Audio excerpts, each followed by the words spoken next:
and thank you for joining us again for a talk with Dewey Bredeson, who is running for State Assembly District 76 in Madison. Good afternoon, Dewey.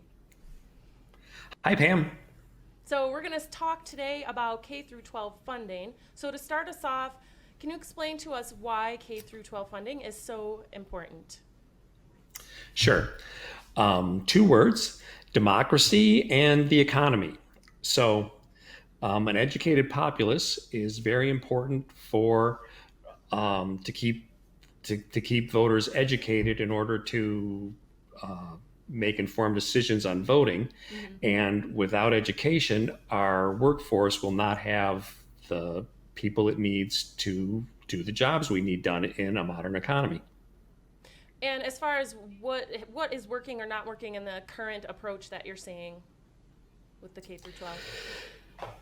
So the school aid formula is extremely complicated. It's made up of, or in the 93-94 school year, Mm-hmm. 1993-94 school year, the legislature passed a law um, limiting the tax levy that local school districts could increase their funding at to the rate of inflation. So over time, it's caused a lot of problems with as far as funding in order to keep up with education because of the way different costs have been increasing.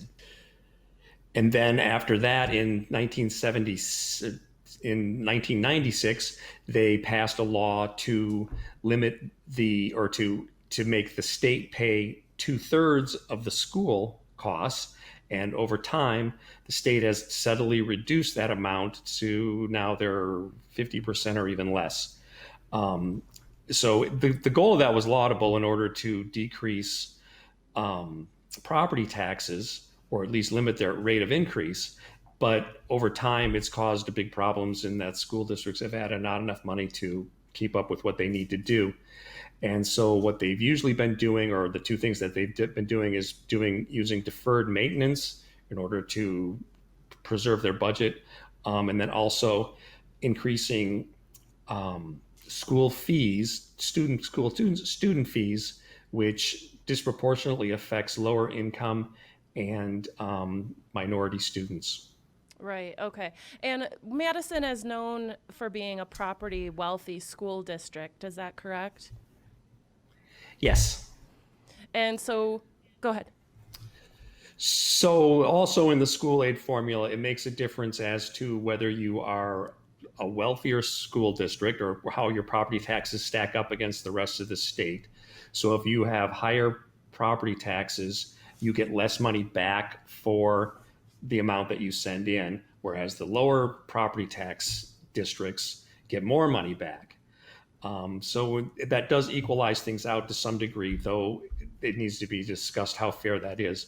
I think segues good into why people who don't have young age children, why should they care about, or have children that are older, why should they care about K through 12 funding when they're deciding who to vote for? Sure. So once again, it comes back to the economy. If we do not have a well-educated um, workforce, then we will not be able to do today's jobs that need well-educated workforce in order to do them. Also, when they were younger, the state paid for their education, and it's only fair that now they turn around and repay that by paying for the next generation's education. Right. And how would you tie in K through 12 funding into the University of Madison?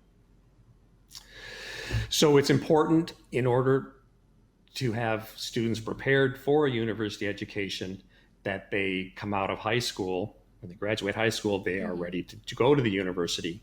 And if they are not, then the university is going to have to prepare them with remedial classes, which Mm-hmm. is more expensive for the students themselves, and then also for the university to do that. And they should really just be ready. And so we need to make sure that our education system prepares students for the university education.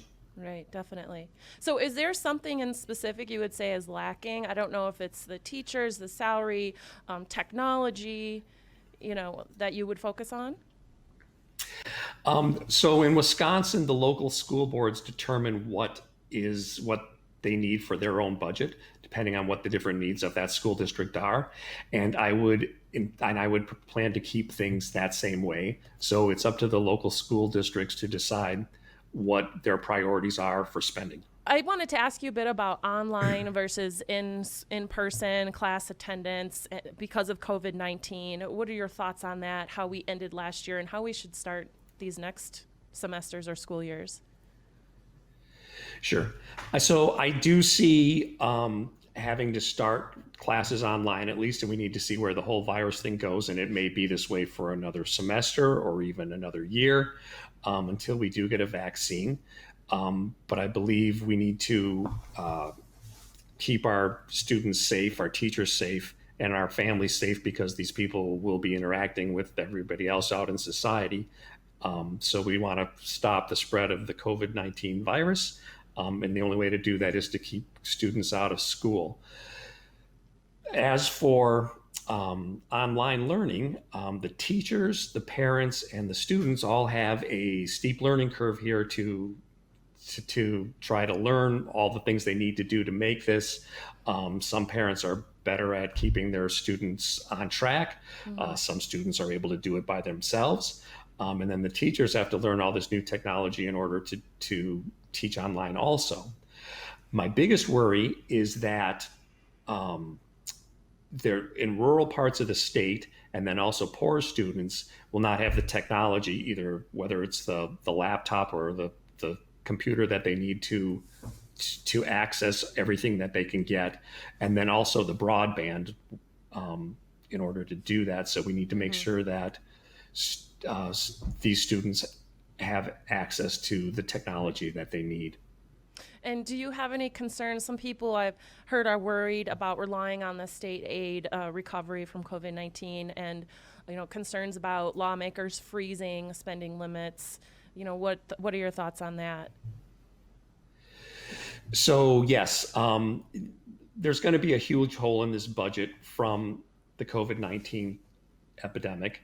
The lack, because we're going to have less income already into the state coffers. And then there are also more expenses because of it. So no matter what, we're going to have this huge budget. And if the federal government does not help make this up, and even if they do, we still may have some budget holes to plug. I would prioritize education as something that really needs to not be cut so much. If it's, yes, I would prioritize it as something to avoid budget cuts. And what do you think the consequences are if the K through 12 funding and education are not prioritized? What potential consequences could come out of that? So we'll end up with students that are not learning as they should be, which will lead to, once again, poor educated populace, which leads to the downfall of democracy and then also to the workforce. So it affects our democracy and our economy negatively. Right. Definitely don't want to see that happen. Another question I wanted to ask you was specifically about online learning. What other concerns do we have to be worried about or plan for in the future to make sure that's successful? So issues with daycare need to be addressed. Many parents are having to go back to work, and whether the students will be learning online at their daycare centers or whether daycare is even available at all. These are issues that will need to be addressed. Right. Well, and are the parents able to teach? I know a friend of mine, her 10-year-old, his math is so different than the math she learned. I mean, how do we equip these parents to be teachers? Yeah, so was like I said when you first asked the question, is what needs to happen. And so, like I said, teachers and I said parents and students all have a steep learning curve in order to make this all work. And some parents will naturally be better at this than others, but it's something that we will need to address. Right. Would you say that you're looking at K through 12 funding or just prioritizing it at all differently than your competitors, or how do you set yourself apart? I would say that we basically are all I would say that we basically all agree on the basic premise that K through 12 education needs to be provided for. The difference between me and my competitors is that I have a better ability to deal with people across the aisle, from all my years in real estate, working on people that sat across the table from me with the exact opposite ideas, and then we need to work to come to a consensus in order to make everything happen. So that's why I feel I am the right person for this job. And Dewey, where can voters go to find out more information about you? They can go to vote.deweyforassembly.com. All right. Thank you very much, Dewey, for your time and your answers today. Everyone joining us, this has been the Dewey Bredeson podcast. For more information about Dewey, go to vote.deweyforassembly.com. Next time, we'll be talking about restoring the prestige again for UW-Madison.